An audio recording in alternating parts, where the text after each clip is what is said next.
I woke up in a hospital I'd never seen, yet everyone insisted I'd sign myself in, and the strangest part, my own signature looked nothing like mine. For a long moment, I just stared at the ceiling tiles. Those square off-white acoustic panels old hospitals never seemed to replace, trying to understand how I'd gone from sitting at my own kitchen table to lying here with N4 taped to my hand.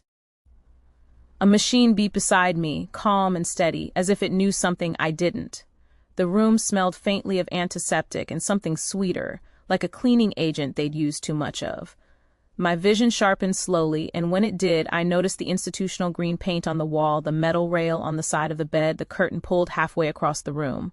Definitely not the hospital in Cedar Bluff, the small Iowa town where I'd lived for more than 20 years. A nurse entered, a younger woman with tired eyes and a quiet voice. "Good morning, Mr. Hanley. You've been asleep quite a while."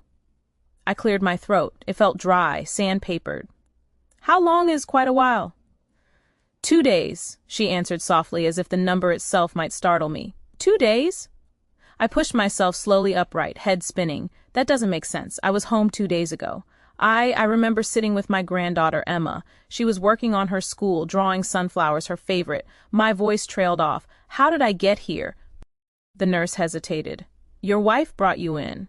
She said you'd been confused, possibly disoriented. The doctor can explain." Confused? Disoriented. Neither of those words describe me. Not 2 days ago, not any time in recent memory. I just turned 58. Still working part-time at the hardware store downtown. Still driving myself around without trouble. Still paying bills. Still remembering birthdays and dentist appointments and where I put the remote. That small, ordinary competence meant something to people my age. We hold on to it fiercely. "Where is she?" I asked. She stepped out a moment ago. I noticed something else. A stack of papers clipped to a clipboard at the foot of the bed. My name, Frank Hanley, was written across the top of one form, and below it a scroll meant to be my signature. I could spot my own handwriting from across a room. I'd spent years signing checks, donating to the VFW, signing permission slips for my daughters long ago. This wasn't mine. I reached for the clipboard, but the nurse gently took it away. "Best to wait for the doctor," she said. That's when the door opened and my wife stepped inside, wearing an expression I didn't recognize, too polished, too measured. Her lips were drawn into a tight smile that didn't reach her eyes. "Frank," she said, voice warm but distant. "Thank God you're awake." "What's going on, Linda?" She came closer and reached for my hand, a gesture that once would have comforted me, but now it felt staged, like she was performing for someone unseen. "You weren't yourself," she said. "You scared me. You kept repeating things, forgetting conversations. I had to bring you in." "Forgetting things?" I shook my head. "I drove to High that morning, picked up groceries. I remember everything." She gave a soft, pitying laugh. "That's not how it was, sweetheart." Sweetheart, she hadn't called me that in years. Before I could respond, the doctor walked in, a tall man with wire-rimmed glasses and a clipboard tucked under his arm. His tone was professional, scripted, too smooth. "Mr. Hanley, you signed yourself involuntarily. You agreed to be evaluated." "I didn't sign anything," I said firmly. He flipped the clipboard and angled it toward me. My name, my supposed signature, a shaky scrawl tilted uneven, nothing like the steady hand I still prided myself on. "That's not mine," I said. "I didn't sign that." Linda touched my arm. "Frank, please. You don't remember. You were upset and we talked about getting you checked out." "No," I said, "we didn't." The doctor offered a sympathetic nod. "Memory gaps are common during episodes of stress." Stress, confusion.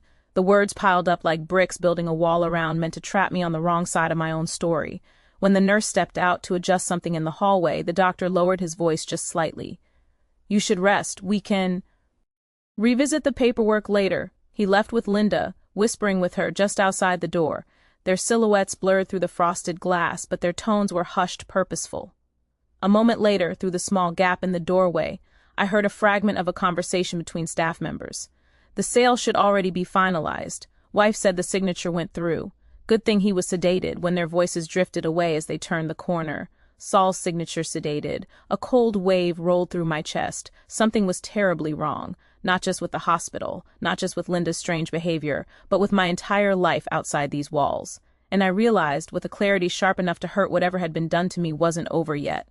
I wasn't safe. Not here, not with her, not even with my own name on a piece of paper. I was discharged the next afternoon, though it felt less like medical clearance and more like they simply needed the bed. The doctor insisted I schedule a follow-up to evaluate my cognitive stability, a phrase that lingered in the air like a threat rather than a recommendation. Linda drove me home talking the entire ride. Light nervous chatter about the weather, the grandkids, anything except the 2 missing days of my life. I watched the road roll by through the passenger window. I knew every bend of Highway 6, every faded billboard, every patch of farmland, yet somehow everything looked foreign, as if I were seeing a world that had moved. Dion without me. Frank, you should take it easy for a few days, Linda said. Everything will feel more familiar once you've rested. I didn't answer. I was studying her hands on the steering wheel. Her nails were freshly done, pale pink polish, the kind she only applied for special events. We hadn't had any special events lately. When we pulled into the driveway, the first thing I noticed was the patch of disturbed soil near the front porch. A wooden stake with remnants of tape lay on its side, as if someone had ripped it out in a hurry. I'd seen enough for sale signs in front yards around Cedar Bluff to know exactly what had been there. Before I could step out of the car, Linda touched my arm. Just don't overthink things right now, okay? You were overwhelmed and I took care of everything. Everything. The word hung there heavy and ominous. Inside the house, subtle changes greeted me like quiet intruders. A few framed photos of our daughters were missing from the hallway wall. The ceramic sunflower Emma made for me sat crooked on a shelf as though moved and replaced hastily. In the dining room, the wooden credenza where we kept important papers, tax records, mortgage statements, insurance policies stood slightly ajar. Linda rushed ahead, blocking the view. "Let's get you settled!" But I'd already seen it. A manila folder lay on the dining table, closed but not latched, my name written on the tab. When she left to call the pharmacy, I stood still until I heard the bedroom door close. Then, slowly and deliberately, I opened the folder. The first page hit me like a punch to the sternum. Purchase agreement $412 Maple Road sale, price $580,000 seller Frank Hanley and Linda. Hanley buyer Daniel Bradshaw. Bradshaw, the last name of the man who had been helping Linda around the house for months. The same man I'd caught giving her a too long hug in the garage last fall. She laughed it off then. I didn't feel like laughing now. My signature appeared at the bottom of the page, tilted, wobbly, suspiciously inconsistent. Page after page carried the same forged mark. And then the closing date yesterday, the day I'd been unconscious in that hospital room. A wave of heat surged through my chest. Not anger, yet something worse. Disbelief, a sense of being erased in real time. Behind the stack of documents was a photocopy of my driver's license. The corner was smudged as though someone with unsteady hands held it against a scanner. Beneath it lay a smaller page, proof of funds signed by Daniel's brother, the buyer. I closed the folder before the fury could spill out of me. My hands trembled, but not from sedation this time. I had to stay calm. I had to think. The hallway creaked and Linda reappeared, wearing a look she probably hoped resembled concern. I slipped the folder back into place before she entered the dining room. "How about some soup?" she asked. "Sure," I said quietly. She didn't notice how I watched her move, too efficient, too prepared. Like someone following a script she'd rehearsed. Later that evening after she fell asleep, I retrieved the folder again. I read every page slowly, methodically. When I reached the final sheet warranty deed recorded with the county, a cold understanding settled into my bones. She'd planned everything. The hospital, the sedation, the forged signature, the lowball sale to a family member of her lover, the removal of photos and belongings that didn't fit her new life. And I had slept through the entire theft. But then a smaller detail struck me, one that hid deeper than the house itself. Between the pages, tucked loosely, was a folded drawing, Emma's sunflowers, the one she gave me just last week. Had Linda tried to throw it away, hide it, remove it before Daniel moved in? I ran my thumb across the crayon paper, feeling the grooves where her little hands pressed too hard. My granddaughter trusted this house to be hers someday, a place she felt safe, a place tied to our family long before she was born. And Linda had sold it like an unwanted piece of junk at a yard sale. In that moment, the confusion, the disorientation, the humiliation all coalesced into something sharper, clearer, stronger. Not rage, not revenge, resolved. This house wasn't just mine. It was part of the story. I wanted my grandkids to inherit. Something steady, decent, honest, something Linda didn't have the right to steal. I took a deep breath, folded the drawing carefully, and slipped it into my wall. Then I whispered into the quiet dark. "You took my signature, but you didn't take my memory, and you didn't take my fight. Tomorrow I would start pulling every thread of her scheme until the whole thing came apart in their hands. Mark and I spent the rest of that morning working like two men on a quiet mission. Not frantic quiet, the kind of steady, deliberate work older men know how to do, the kind done after funeral storms or betrayals when rushing only makes things worse. We pulled every file from the credenza tax returns, property records, refinance documents from years back. I knew the paper trail of my own life better than most people my age, partly because I'd insisted on paying bills by hand long after everyone else switched to online banking.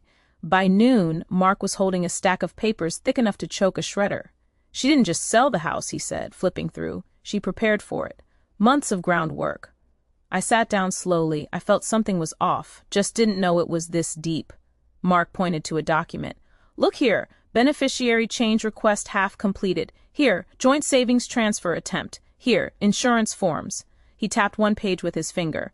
And this durable power of attorney, not filed but printed. Ready? The room felt smaller suddenly, like the walls were inching in. She wanted control, I said quietly. Control of everything. That's why they drugged you, Mark said.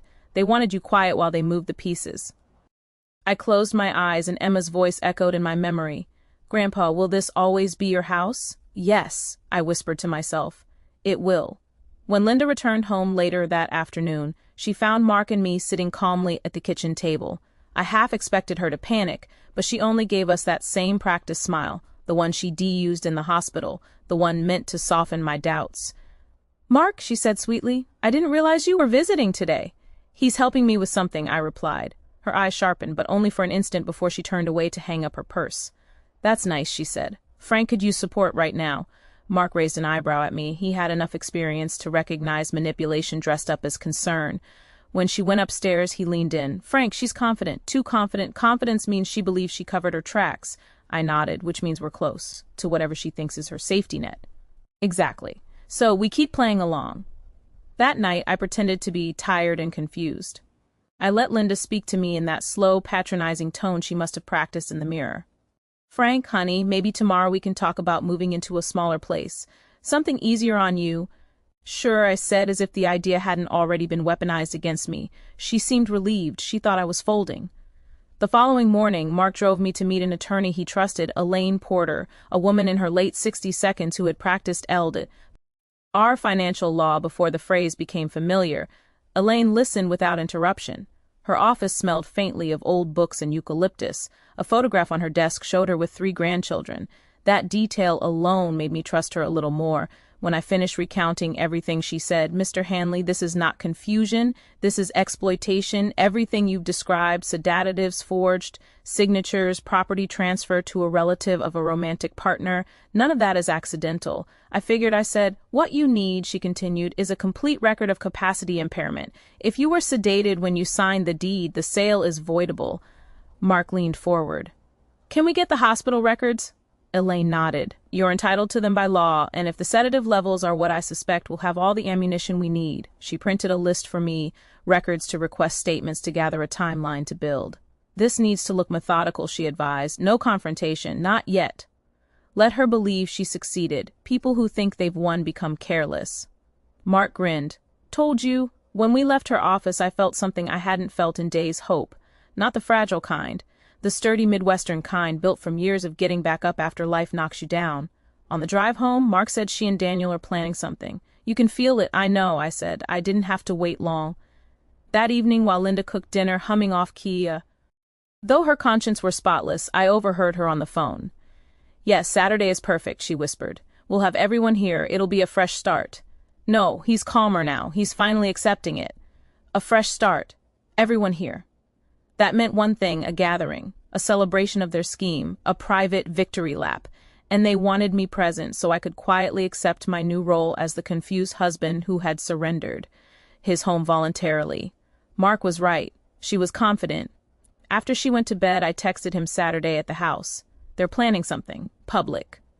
His reply came fast. Good. We'll make it more public than they ever expected. The next morning, I contacted Elaine. When she answered, I kept my voice low. They're having a gathering here on Saturday, I said. Family, friends, maybe even the buyer. Elaine exhaled thoughtfully. That's ideal. We can coordinate with the county investigator.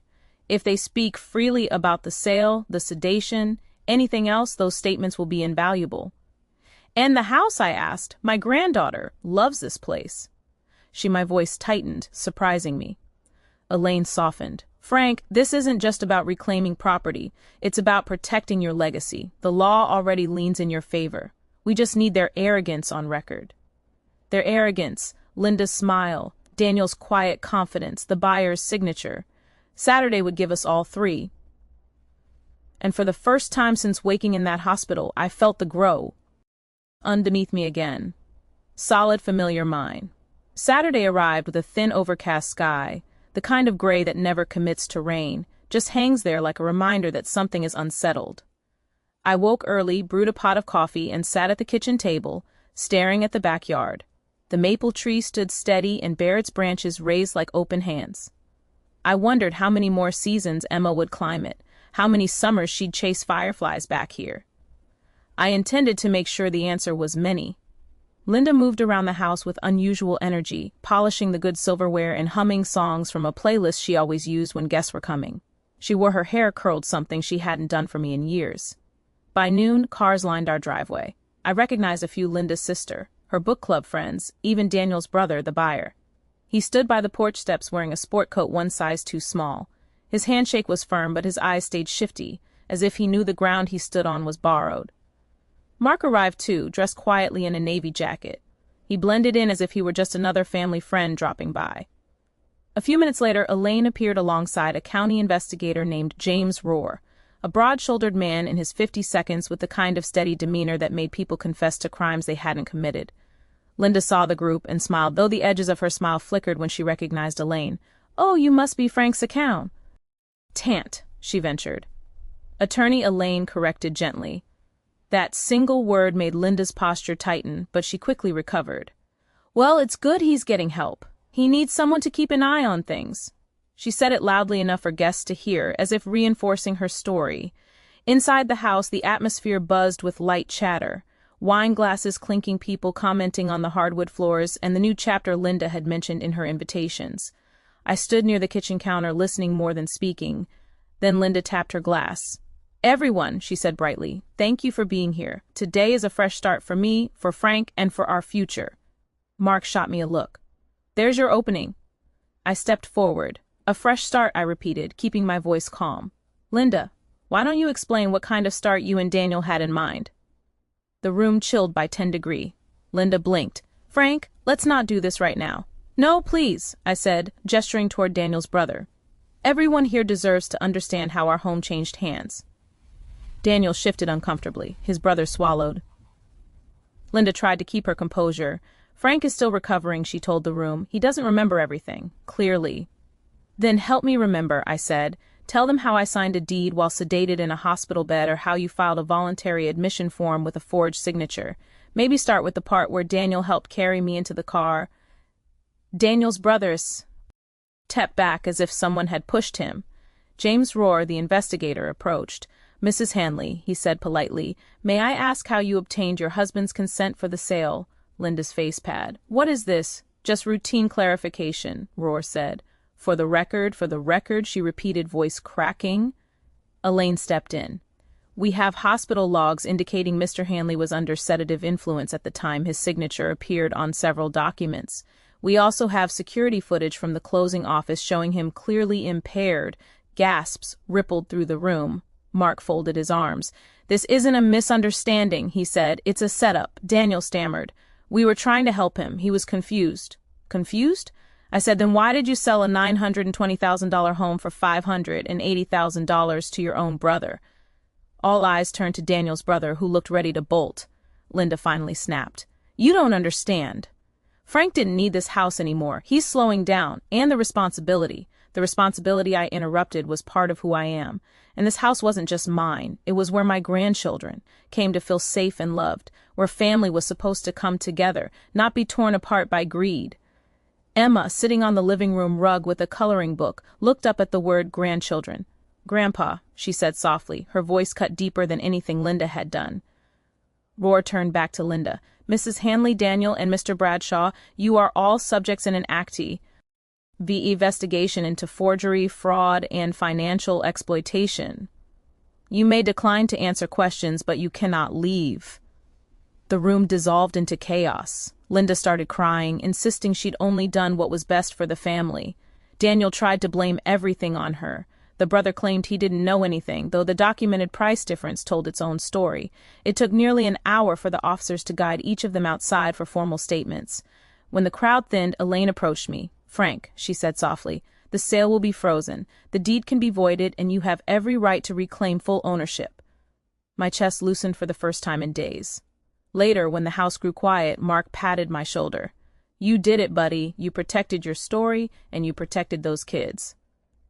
I looked over at Emma, still drawing sunflowers, oblivious to the storm that had passed just inches from her. That night, I sat with Elaine and drafted the paperwork to place the home and all future assets into a living trust, protected from anyone who might try to twist my signature again. Not to punish Linda, not even to prove a point, but to protect the next generation. When everything was signed, I stood on the porch watching the last of the gray sky turning to dusk. I felt more steady than I had in weeks. Then I spoke not to anyone in particular, but to the quiet that settles after a long fight. They tried to bury me under my own signature. Instead, I used the truth to pull myself free and make sure my grandkids inherit something worth remembering. Thank you for listening. If this story resonated with you, share it, pass it on, and take a moment to protect what matters most in your own life. And if you'd like to hear more stories like this, subscribe, and I'll see you in the next one.